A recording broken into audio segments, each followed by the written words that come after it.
I know a lot of your moms probably work outside the home, but at that particular time, women were unable to work outside the home because they had a lot of kids to raise. Maybe she was helping her husband in the field. So one of the chores that she did is she had the kids raise the chickens for her. Chickens were really important. They gave us eggs for eating, eggs for baking, the meat we used for eating, and the feathers we had for our pillows and our mattresses. So chickens were really, really important. So the kids had to keep that water bottle filled all day long, otherwise we'd lose our chickens, especially in the hot weather. Sometimes what would happen is if she had an excess of eggs, maybe she had 6 dozen eggs. So she would take those eggs to town when they went to town, and she needed that sack of sugar, so she'd trade the eggs for the sugar. And that was called bartering. So she really didn't have to exchange money of any kind, but yet she could help her family out. The same way with milking. She could take the cream from the milk, feed it to her family, or she could take it to town. We also had the meat from the cow to eat. So animals played a very important role in the women's lives at that particular time. Over here we have some different types of furnaces. We plate corn cob and wood fired, which is usually the job of the boys to do that. In this window here, we have a bunch of ladies looking back at us. Now in those days, women didn't have a lot of time to socialize because they were always working.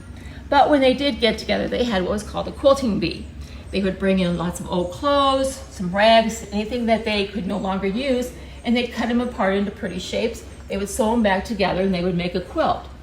Well, who would need a quilt? Maybe somebody had a baby, maybe somebody got married, maybe there was a new family and they wanted a welcoming gift, or maybe there was a fire and somebody had lost all of their quilts. But the main reason for having a quilting bee was, oh my gosh, women love to gossip. And they found out all the gossip at these meetings, and they loved coming to these.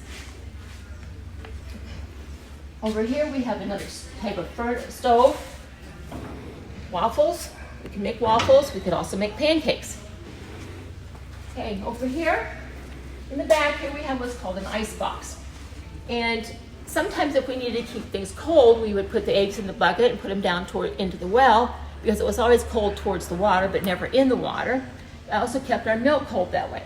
But when we finally moved up, we got an ice box. And because we have no electricity, we had to know somebody that could supply us with ice. So last winter, the iceman went down to the river, he chopped out big chunks of ice, put it to a cave somewhere, and put sawdust over the top of it. So when Mom needed ice, she'd call the iceman up, he'd come out, he'd put a big chunk of ice in the ice box, and now we could keep our eggs and our milk in there instead of into the well. So we can make ice cream. We had water, or we had milk, we had sugar, we had eggs, maybe we had strawberries in the garden, maybe we had raspberries. So we could make different flavors of ice cream, except chocolate was kind of probably pretty hard. We raised fruit trees. We could can a lot of our fruit. That was something else that we didn't have to buy at the store because we raised that on the farm.